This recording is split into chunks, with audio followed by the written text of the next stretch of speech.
Just moments after leaving a peace festival, an up-and-coming Baltimore rapper was gunned down at a busy Northeast Baltimore intersection. Tyrese Watson, better known as rapper Lur Scuda, was shot and killed Saturday after hosting an anti-violence event. We lost one of the voices of the city.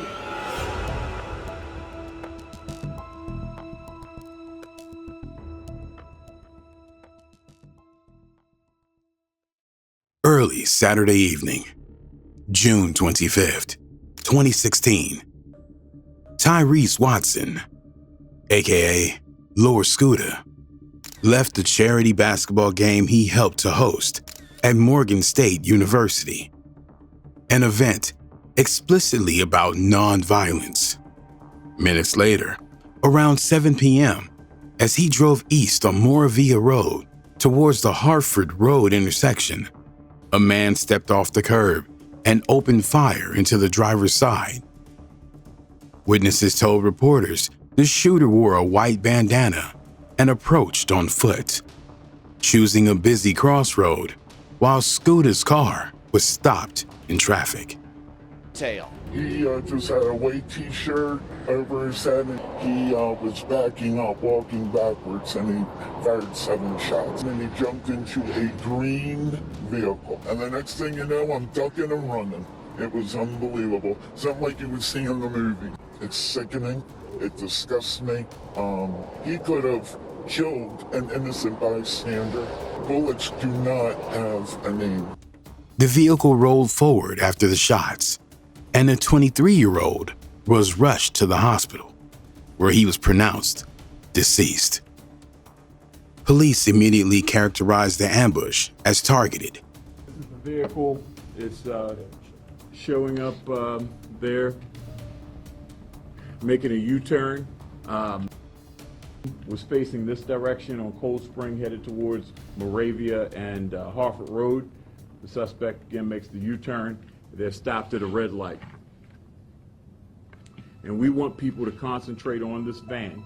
And we think if they can help us identify someone who drives a van like that they know might have had a beef. Within days, detectives released surveillance tied to a green Nissan Quest minivan and asked the public to study the clip and call in tips, stressing that at least 2 occupants may have been involved. The video became the centerpiece of the department's early plea for help in reconstructing the shooter's approach and getaway. For Baltimore, the juxtaposition was gutting. A young artist who had just spent the afternoon promoting peace was slain moments after leaving that very message on the court. So, by the next evening, the corner where shots rang out had turned into a small shrine, wax pooling at the base of glass candles, balloons strung to light poles, handwritten notes curling in the humidity. Despite a record number of tips, police have not arrested anyone for gunning down up-and-coming young rapper Tyrese Watson, known as Lur Scuda.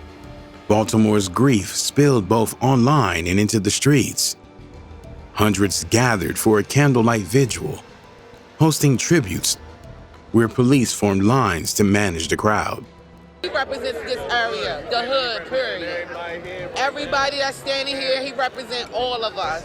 The struggle, the whole, everything. He did a lot for the city, like for the kids. Like, he made a difference in Baltimore.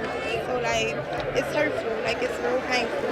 Hundreds lined the streets near Pennsylvania Avenue in West Baltimore, blaring his music and lamenting the state of their city. There's too much going on up here. The has to stop. I'm here to stop and just have peace in our neighborhoods.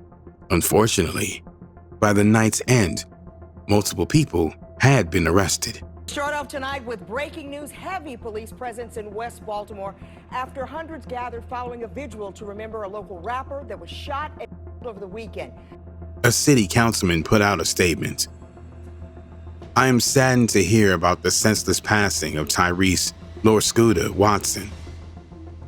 He had a heart for youth and took the time out of his schedule to join me and my tour to high schools in West Baltimore following last year's uprising, where he spoke about the importance of staying in school. Tonight, He had just completed hosting the Touch the People, Pray for Peace in the Streets charity basketball game at Morgan State University, where his life tragically ended. To the Watson family and youth throughout the city of Baltimore, please accept my condolences for the loss. Baltimore artists took the loss personally. In a sit-down interview, Peso de Mafia said Scoota's passing was disheartening, pointing out how beloved Scoota was in the city. Long live up next. That's kind of devastating to us that we see somebody work so hard and be loved by so many people and still And just be lose murdered. it, right? Yeah. Lose his life for the cost of nothing, So for it's real. like, Like that's that what was can't get with he us. was one of the people who actually started with bringing the light to the city. You see what I'm saying? And then he was killed off, and we just like picking up the slack. You see what I'm saying? They were moved by how he had just come back to host a non-violence charity game and talked about how success itself can put a target on your back in Baltimore. Yeah, at a charity basketball game. He came out for a charity basketball game to do a charity basketball game, and lost his life. And lost his life for doing something for the people. Tate Gobang reflected on his friend, said Scoota was like one of the kings of Baltimore. When I first started taking off is when he first started taking off. So that's when I first learned about him, you know what I'm saying? And then my record bankrolls, I went to a DTLR event, and he was there, and he just walked over to me. I mean, this was my first time ever meeting him. And he just came over to me, started singing my to me for real, for real. Yeah, I mean, that to me, being from Baltimore, that's like having Jay-Z walk up to you. You know what I'm saying? Like that, that's who he was, that's who he is in the city. The formal goodbyes began with a public viewing at Wiley Funeral Home, where kids posed in front of towering posters of the rapper and relatives pushed an anti-violence message through their grief. These children are angry, so what are we gonna do about it? The city's response, underlining the scale of his influence. Here, at least a few hundred people, a heavy police presence, but a very peaceful block party. And family members tell me this is how some people have been dealing with the loss. Others are still grieving. Either way, it's an up-and-coming rap star that was taken far too soon. Nearly 900 people packed Empowerment Temple for his funeral. Outside, the farewell spilled into a second-line style celebration. A tribute concert took on the energy of a block party, but every hook and verse bent towards the same refrain: stop the shooting. Reporters closed their segments by noting the next morning's service and the family's plea for peace. An aspiring rapper herself believes someone may have been jealous of Lur Scuda's success. Don't nobody want to see you get anything. If they can't get it, they don't want to see you get it either, because he spoke real. And that's one thing you got to do when you in the rap industry. You got to speak real. Before the Sirens and Crime Scene tape, Lur Scuda was enjoying an almost magnetic rise. This was a rapper who could turn block party chants into citywide anthems. He built his name on a gritty run of Still in the Trenches tapes and the local hit Bird Flu, which later spun into a remix with DC rapper Shy Glizzy. And he was like the next dude that was supposed to Yeah, be. he was there. He was there though. He had his foot in the door. He was had gone. his foot in the door. But the city that we come from is like, I mean, Don't nobody want to really see you win, don't but you nobody got want to see you win. make So you yourself gotta, win. For real. What made Scoota different, and what made his passing so difficult for many, is the whiplash contrast between his lyrics and survival and his public push for nonviolence. Police officials who briefed the press afterward stressed that he'd been leaning into that role, showing up at the community functions and trying to guide younger kids away from the same cycles that shaped his songs. Scoota was considered one of Baltimore's most promising young rappers, on the cusp of making it big, before someone gunned him down as he left a peace rally in Northeast Baltimore in June. 6 weeks after the ambush that hit Scoota, detectives stepped to the microphone with their first real break. A handgun had been found, and testing showed it was a ballistic match to the weapon used in the homicide. Alongside that news, Police said a person of interest was already in custody, picked up on a gun charge, but stressed that this individual was not officially charged with Scoota's hit. Baltimore City Police have the murder weapon and a person of interest in the shooting of local rapper Lur Scuda. Local TV reports identified the detained person of interest as 23-year-old Avery Walton, noting he'd been taken into custody on June 28th after being found with the gun later linked to Scoota's passing. Baltimore City Police arrested this man. His name is Avery Walton. This briefing marked a shift from speculation to hard evidence, yet it left the central mystery intact. Who actually pulled the trigger at the light? With the weapon used in the homicide off the street and a person of interest in custody on a separate charge, detectives signaled they were closing in, but the homicide itself remained open. Police would later frame Scoota's passing as the ugly echo of a non-fatal shooting earlier that day on June 25th. Retaliation aimed at someone tied to Scoota, not at Scoota himself. In their words, he wasn't believed to be the trigger man. He was associated with the person who committed the violent act, and he paid the price for proximity. It's the aftermath Baltimore knows too well. When the streets keep score, it doesn't always hit the right target. In Baltimore, everybody knew that Scoota and Lur Fred were tight long before the city knew Scoota's name. Same blocks, same friends. The kind of bond formed riding the same buses and dodging the same trouble. Unlike Scoota, who focused on hustling and music, Fred Catchings had a tumultuous early life marked by crime and incarceration. Friends say Scoota never hid where he came from. He kept his people close, even as the shows got bigger and the cosigns started to come in. Unfortunately, this friendship would soon become entangled in a deadly cycle of street retaliation. On the afternoon of June 25th, 2016, Fred Catchings committed a retaliatory act that would set a tragic chain of events in motion. Around 1 p.m., in West Baltimore, near the Gilmore Homes housing projects, 24-year-old Devontae Robinson was walking in the 1400 block of North Mount Street when Catchings jumped out of the passenger seat of a black SUV and opened fire. Robinson was struck multiple times, hit in the back, buttocks, and thigh, but survived his wounds. Catchings later told investigators why he ambushed Robinson. He believed Robinson had been contracted to shoot him as part of an ongoing conflict, so he decided to strike first. This bold daylight shooting did not end the conflict. Instead, it ignited immediate retaliation from Robinson's associates. Fred Catchings' actions that afternoon had dire consequences just hours later. Investigators say that Robinson's friends quickly set out for revenge after the non-fatal shooting. When they couldn't find Catchings himself, they turned their anger towards the person closest to him, his highly visible friend, Lur Scuda. Coincidentally, that same evening, Scoota was hosting an anti-violence charity basketball game at Morgan State University in Northeast Baltimore. The hit of his best friend set Fred Catchings into a fury. In the wake of Scoota's passing, the cycle of revenge continued, turning Baltimore's streets into what police called a tennis match of retaliatory attacks.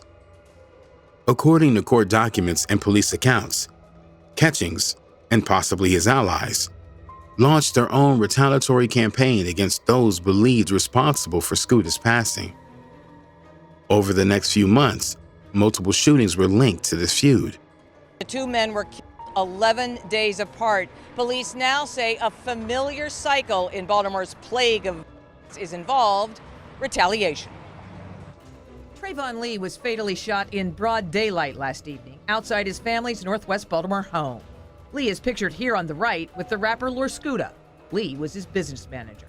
Lur Scuda was killed 11 days earlier in Northeast Baltimore Police now believe that was in retaliation for a previous non-fatal shooting. On July 6, 2016, just before 7:45 p.m., dusk settled over northwest Baltimore when gunfire cracked across the 2300 block of Anoka Avenue, a quiet residential stretch near Druid Hill Park. Neighbors found Trayvon Drews Lee, manager and close business partner of Lur Scuda, shot multiple times in the street. Police moved quickly to dampen rumors of a music feud. This wasn't about rap, they said. It was the city's ugly back and forth of reprisals. Just 11 days earlier, Scoota had been ambushed and now his manager lay deceased near his own home. 507 now, 11 days after Baltimore rapper Lur Scuda was shot. The same thing happened to his manager. Meanwhile, detectives were closing in on the suspects behind Scoota's passing. A witness had come forward naming 22-year-old Cortez Mitchell and 2 others as having handled the gun on the day Scoota was hit. A federal informant, likewise, identified Cortez Mitchell as the gunman who shot Scoota, noting that Mitchell was a close friend of Devontae Robinson, the target Fred had wounded. In essence, investigators believe Mitchell was the triggerman who hit Scoota in revenge for Robinson's shooting. However, before Mitchell could even be charged, he too fell prey to the deadly back and forth. In October 2016, about 4 months after Scoota's passing, gunmen ambushed a vehicle carrying Cortez Mitchell and Devontae Robinson, spraying it with bullets. Thank you, Jessica. A bold, vindictive killing at a busy Baltimore intersection. Someone gunned down a person of interest in the high-profile murder of Baltimore rapper Lur Scuda. Robinson was wounded again, his second time being shot in this feud, but Mitchell lost his life in the attack. Authorities considered the act to be another act of retaliation, presumably carried out by Catchings or those seeking to avenge Scoota. We're talking about an eye for an eye, Denise. Whoever shot Cortez Mitchell believed they were doing it in the name of rapper Lur Scuda, and the cycle of violence may not be over. Law enforcement moved to prosecute Fred Catchings for his role in these events. Catchings was initially charged for the shooting of Devontae Robinson. Prosecutors alleged that Catchings had acted as an enforcer for Scoota's crew, the YBS, Young Ballers Shining Group, in an ongoing gang feud with rivals, though members of those groups denied that characterization. Facing overwhelming evidence, including his own confession about shooting Robinson and forensic links from the recovered gun, Fred Catchings eventually took a plea deal before his trial concluded. In August 2017, 25-year-old Catchings pled guilty to multiple charges, resolving several cases at once. He admitted to the 2 homicides that occurred during the revenge spree, and also acknowledged that the June 2016 non-fatal shooting that wounded Robinson and others. As part of the agreement, Catchings was sentenced to 32 years in prison. The judge took into account that Catchings' initial attack ultimately provoked a chain reaction that left his friend Lur Scuda deceased. Essentially, Fred Catchings was held accountable not only for the lives he took directly, but also for lighting the fuse that led to his best friend's passing. With Catchings sentenced, the likely person of interest deceased, and the recovered gun already accounted for on a separate case, public updates on Scoota's homicide dwindled. Officially, the case has never produced a charge and remains open, but functionally, it went quiet as investigators' clearest avenues, Mitchell and the recovered weapon, led the case to stand still. Rest in peace, Lur Scuda.